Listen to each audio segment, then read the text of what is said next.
Clip number 736۔ اس clip میں آپ قرآن پاک کی سورہ کہف کی آیت نمبر 11 سے 16 تک کی تلاوت، ترجمہ اور تفسیر قرآن صراط الجنان سماعت فرمائیں گے۔ بسم اللہ الرحمن الرحیم۔ ترجمہ: اللہ کے نام سے شروع جو نہایت مہربان رحمت والا ہے۔ فضربنا على آذانهم في الكهف سنين عددا ثم بعثناهم لنعلم أي الحزبين أحصى لما لبثوا أمدا۔ ترجمہ: تو ہم نے اس غار میں ان کے کانوں پر گنتی کے کئی سال پردہ لگا رکھا، پھر ہم نے انہیں جگایا تاکہ دیکھیں کہ دو گروہوں میں سے کون ان کے ٹھہرنے کی مدت زیادہ درست بتاتا ہے۔ سنین عددا، گنتی کے کئی سال۔ تفسیر صراط الجنان میں ہے، ارشاد فرمایا کہ جب وہ غار میں لیٹے تو ہم نے اس غار میں ان کے کانوں پر گنتی کے کئی سال تک پردہ لگا رکھا، یعنی انہیں ایسی نیند سلا دیا کہ کوئی آواز بیدار نہ کر سکے۔ اولیاء کی کرامات برحق ہیں۔ اس آیت سے معلوم ہوا کہ کرامات اولیاء برحق ہیں۔ اصحاب کہف بنی اسرائیل کے اولیاء ہیں، ان کا کھائے پیے بغیر اتنی مدت زندہ رہنا کرامت ہے۔ یہ بھی معلوم ہوا کہ کرامت ولی سے سوتے میں بھی صادر ہو سکتی ہے، اور اسی طرح بعد موت بھی ان کے جسموں کو مٹی کا نہ کھانا یہ بھی کرامت اولیاء میں سے ہے۔ نیز یہ بھی معلوم ہوا کہ یہ ضروری نہیں کہ ولی اپنے اختیار سے کرامت ظاہر کرے اور اسے علم بھی ہو، بلکہ بعض اوقات بغیر ولی کے اختیار کے اور بغیر اس کے علم کے بھی کرامت ظاہر ہوتی ہے، جیسے اصحاب کہف کے واقعے میں ہوا۔ ثم بعثناہم، پھر ہم نے انہیں جگایا۔ تفسیر صراط الجنان میں ہے، ارشاد فرمایا کہ پھر ہم نے اصحاب کہف کو 309 سال کی نیند کے بعد جگایا تاکہ دیکھیں کہ ان کے سونے کی مدت کے بارے میں اختلاف کرنے والے دو گروہوں میں سے کون ان کے ٹھہرنے کی مدت زیادہ درست بتاتا ہے۔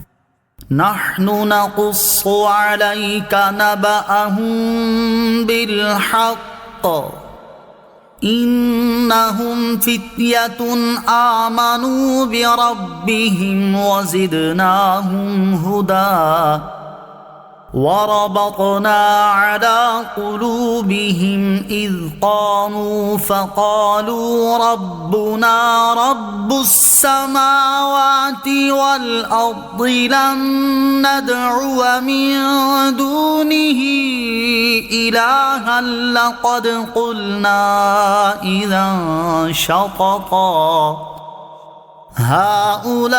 هؤلاء قومنا اتخذوا من دونه آلهة لولا يأتون عليهم بسلطان بين فمن أظلم ممن افترى على الله كذبا وَإِذِ اعْتَزَلْتُمُوهُمْ وَمَا يَعْبُدُونَ إِلَّا اللَّهَ فَأْوُوا إِلَى الْكَهْفِ يَنشُرْ لَكُمْ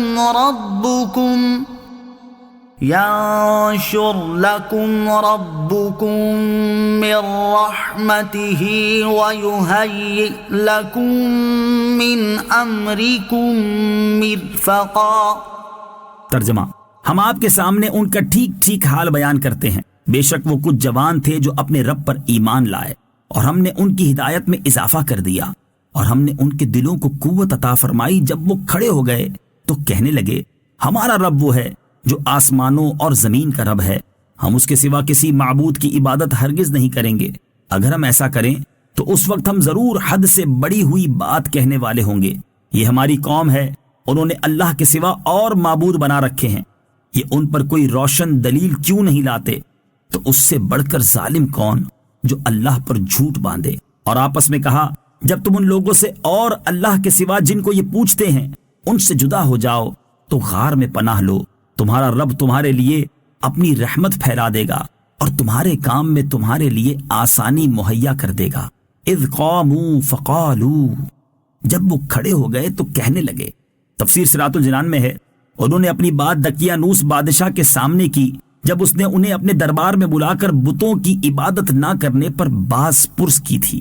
وَإِذِ اعْتَزَلْتُمُوهُمْ، اور جب تم ان لوگوں سے جدا ہو جاؤ۔ تفسیر صراط الجنان میں ہے، یہاں سے جو کلام ہے یہ ان حضرات کا آپس میں تھا۔ انہوں نے ایک دوسرے سے کہا کہ اس کافر قوم میں نہ رہو بلکہ ان سے جدا ہو جاؤ اور جا کر کہیں کسی گوشے میں چھپ جاؤ جہاں ان کے فتنے سے بچ کر اللہ عز و جل کی عبادت کیا کریں۔ ہم کو امید ہے کہ اللہ تعالی ہمیں گوشائے عافیت ضرور دے گا۔ صلو علی الحبیب صلی اللہ تعالی علی محمد صلی اللہ تعالی وسلم۔ مجھے اپنی اور ساری دنیا کی لوگوں کی اصلاح کی کوشش کرنی ہے انشاءاللہ عز و جل۔